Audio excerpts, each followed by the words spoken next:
योगी ने खुद कहा था ठोक देंगे, तो जब वो खुद इस तरह की बातें करते हैं और देश की अखंडता और यूनिटी की बात जब वो करते हैं, तो उनके मुंह से जब इतने सब अनाप शनाप बातें निकलती हैं, तो फिर वो तो कुछ और ही बात कर रहे हैं। आज भी बुलडोजर के जरिए मुसलमानों के घरों को तोड़ दिया जाता है, तो और उन्हीं के राज में लोग बोलते हैं कि मुसलमानों का क्या जेनोसाइड नरसंहार हो। वो खुद हेट स्पीच देते हैं मुसलमानों के बारे में।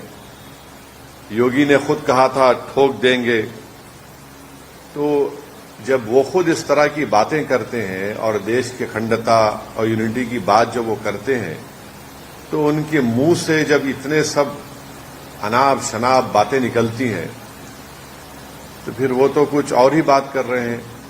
तो बांटेंगे तो कटेंगे, भाई आप ही तो बांट रहे हैं। कौन बांट रहा है? आप ही तो बांट रहे हैं। आप ही ने कहा था कि इस बाई इलेक्शन जो होने जा रहे हैं उसमें मुसलमान और यादव ऑफिसर्स नहीं होना चाहिए। तो ये सब बातें जो हैं ये इसलिए कर रहे हैं क्योंकि उनको नजर आ रहा है कि उन्हीं की पार्टी के लोग उनको हटाना चाहते हैं मुख्यमंत्री के पद से। तो शायद वो बीजेपी को कह रहे हैं कि बटेंगे तो कटेंगे। तो ये इनका इनसिक्योरिटी है, उनकी अनपॉपुलैरिटी है उत्तर प्रदेश में। और फिर वो भूल गए कि जब देश की अखंडता की बात कर रहे हैं तो जो डिफेंस की जमीन थी उन्होंने इंडस्ट्रियलिस्ट को दे दिया वहां पर। तो ये सब इनका रिकॉर्ड रहा है। तो इसलिए वो बौखलाहट का शिकार होकर अपने हस्बे आदत सिर्फ मुसलमानों को निशाना बना रहे हैं अपनी हेट स्पीच के जरिए। सर, ओवैसी योगी आदित्यनाथ ने ये भी कहा है कि आप डरते क्यों हैं? जब पैलेस्टाइन की बात करते हैं तब आप कुछ नहीं, पैलेस्टाइन के सपोर्ट में बात करते हैं, और जब बांग्लादेश की बात आती है वहां पे हिंदू मंदिर और लोगों पे वहां पे अटैक्स हो रहे हैं, तब आप क्यों नहीं कुछ बात करते? अगर उनके कान में कम सुनाई दे रहा है तो उनको एक ईएनटी स्पेशलिस्ट को दिखाकर कान में आला लगाना चाहिए योगी को। बांग्लादेश में अगर जो कुछ हो रहा है तो उसका जिम्मेदार हम कैसे हैं? बांग्लादेश में हम तो वहां पर हमारा उनसे पुराने ताल्लुकात है। हमने इलेक्शन में मदद कर दी थी वहां की शेख हसीना की। और बांग्लादेश में जो हिंदुओं पर जुल्म हो रहा है, क्या मैंने उसका कंडेम नहीं किया था? अगर उनको कम दिख रहा है तो शायद वो अपने चश्मा लगा लें, कम सुनी आ रहा तो कान में आला लगा लें। हमने कंडेम किया उसको।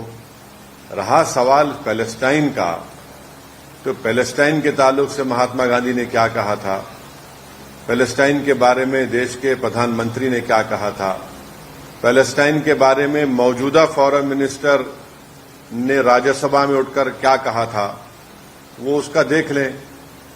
और अगर देश को बांग्लादेश में क्या हो रहा है उसके नाम पर यहां पर आप चलाएंगे देश को, तो फिर नरेंद्र मोदी को बताना पड़ेगा कि देश चलेगा तो देश के संविधान से चलेगा, देश की जनता के लिए चलेगा, या फिर बांग्लादेश में जो रहा वो चलेगा। तो ये तो नरेंद्र मोदी पर ही सवाल उठा रहे हैं वो तो।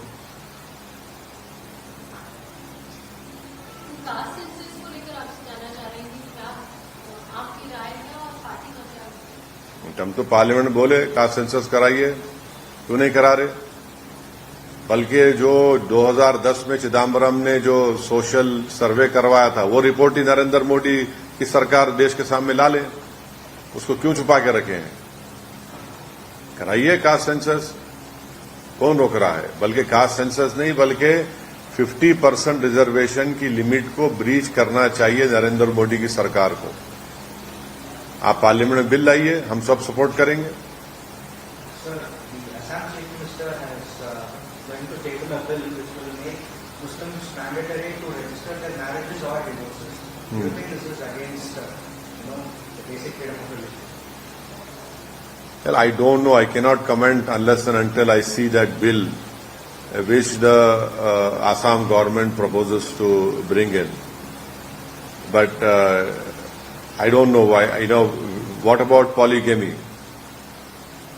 What about polyandry? Will he abolish polyandry?